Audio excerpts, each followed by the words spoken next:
Bonjour, alors cette petite vidéo dont le sujet n'est pas l'IA mais les conséquences de l'irruption de l'IA dans notre quotidien, c'est-à-dire la hype qui actuellement submerge tout. Alors que vous soyez enthousiaste vis-à-vis des possibilités des IA génératives ou que vous soyez sidéré par ce phénomène, en gros c'est pareil, je vous propose un certain nombre de petites règles qui vont vous permettre de faire le tri dans les phénomènes de hype entre ce qui est raisonnable, ce qui est utilisable et puis le grand n'importe quoi qui accompagne toujours ces vagues parce qu'il y en aura encore et encore, hélas. Mais c'est comme ça. Bon, on y va.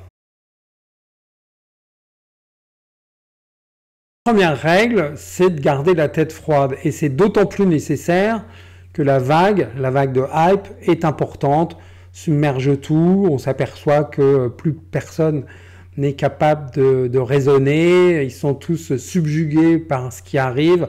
On a presque envie de citer la Bible, tous n'en mourraient pas, mais tous étaient frappés.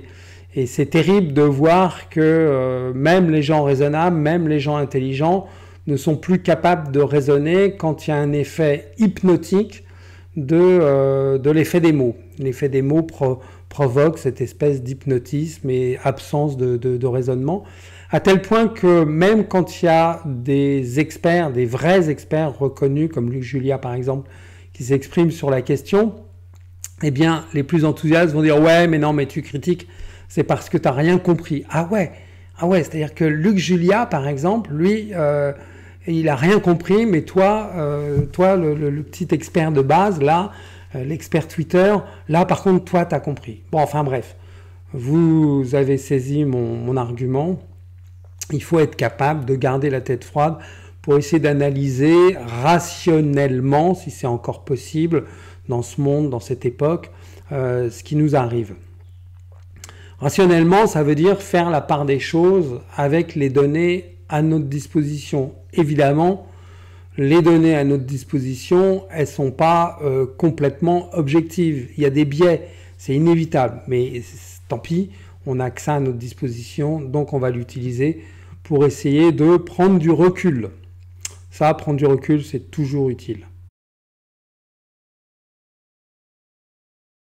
La seconde règle, c'est se souvenir que la hype présente toujours une nouvelle technique trop tôt. Alors, elle présente cette nouvelle technique au grand public avec une exagération formidable, du genre « ouais, ça va tout changer, c'est une révolution ». Alors, il y a toujours le terme « c'est une révolution ».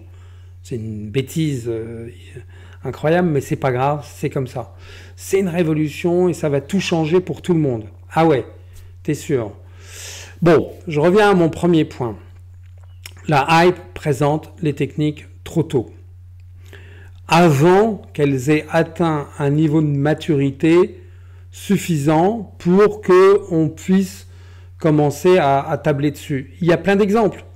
Et d'ailleurs, bien souvent, ces techniques après rentrent dans le rang. Ça ne veut pas dire qu'elles étaient déficientes, que c'était du vent, que ça ne marchait pas, que la promesse était absurde.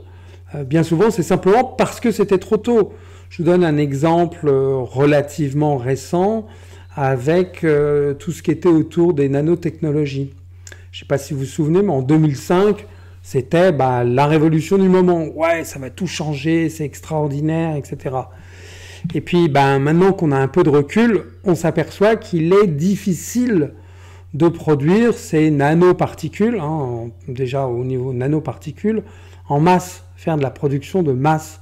Donc du coup, on s'aperçoit qu'on en parle beaucoup moins de la nano, presque pas d'ailleurs, presque plus. Ça ne veut pas dire que la technique était une escroquerie mensongère, etc. Ça veut simplement dire que c'était trop tôt. Et c'est tout le temps comme ça, à chaque fois. Donc c'est ça qu'il faut garder en tête. Quand une technique vous est présentée avec beaucoup de hype, généralement c'est 5, 10, 15 ans trop tôt. L'autre exemple encore plus récent, c'est l'informatique quantique. Bon, déjà, première chose, il n'y a pas d'informatique quantique. Il y a quelques ordinateurs quantiques qui sont en gros pour le moment des curiosités de laboratoire, des preuves de concept, etc. Mais l'informatique quantique, elle est encore loin. Il faudrait déjà que ces premiers ordinateurs soient au point. Et pour une fois, d'ailleurs, effectivement, dans le cas des ordinateurs quantiques, c'est une révolution. Parce que là, on ne fait plus du tout comme avant. Ça change vraiment beaucoup de choses. Et c'est aussi pour ça que c'est si difficile à mettre au point et que ça mettra du temps avant d'atteindre un niveau de maturité nécessaire et suffisant et d'être utilisable. Bon, voilà, ça c'était le second point. C'est toujours trop tôt.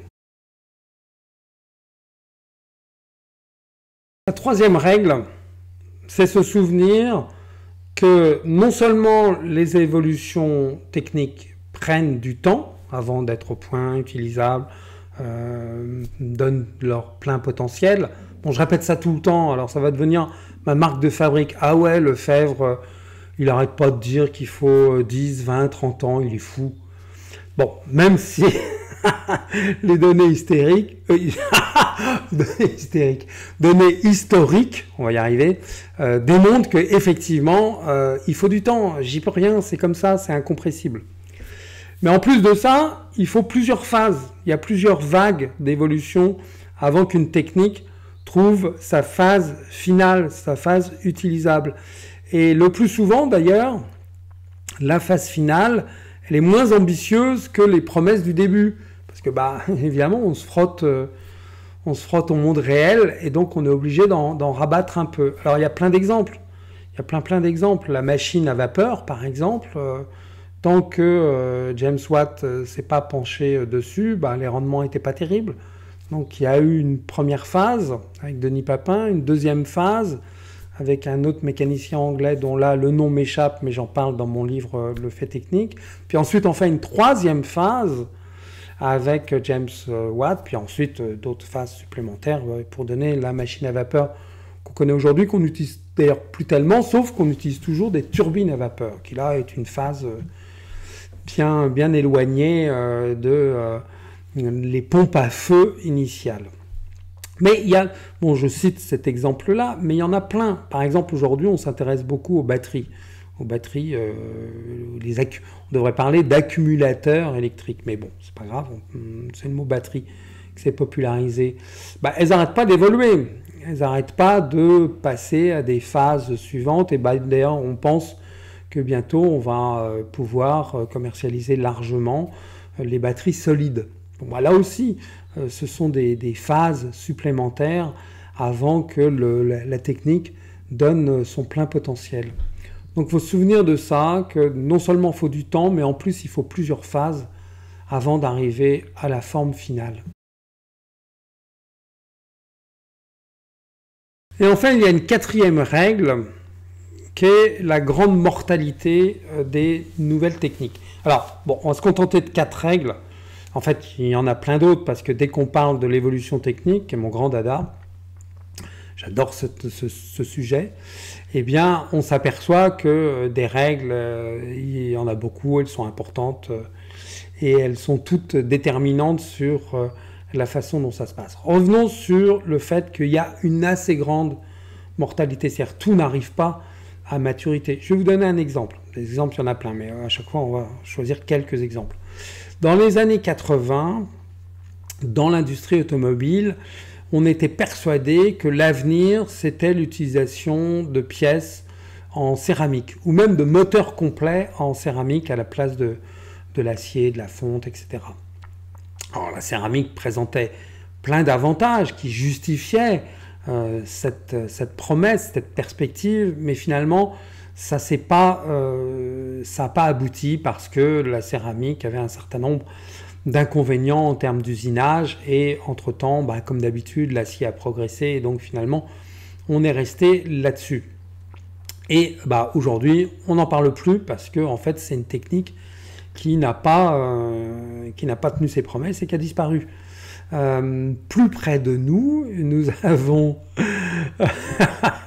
l'ineffable Web3, l'horrible Web3, qui, lui, il tient aucune de ses promesses, sauf la promesse mensongère de devenir riche rapidement avec la crypto. Bon, donc là, c'est rien que du vent, rien que des mensonges, et donc c'est pour ça que ça n'a pas d'avenir.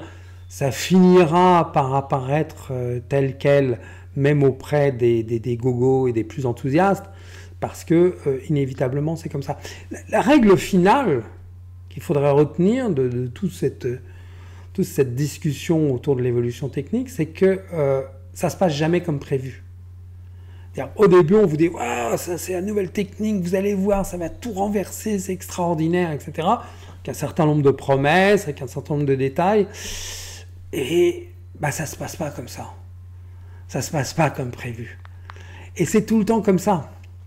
C'est tout le temps comme ça. Parce que bah, le monde réel, c'est dur, il faut arriver à franchir des marches qui s'avèrent être plus hautes que prévues, etc., etc. Il n'y a qu'à voir les balbutiements justifiés, parce que c'est vraiment difficile, autour de la fusion nucléaire. La fusion nucléaire, ça fait plus de 50 ans qu'on nous répète « Ouais, ça va être bon dans 50 ans », mais ça glisse. Parce qu'évidemment, le défi est tellement énorme. Donc, ça ne se passe jamais comme prévu. Donc, la règle majeure, c'est n'avalez pas les promesses du hype, parce que bah, forcément, ça ne va pas se passer comme ça. Voilà, merci pour votre attention.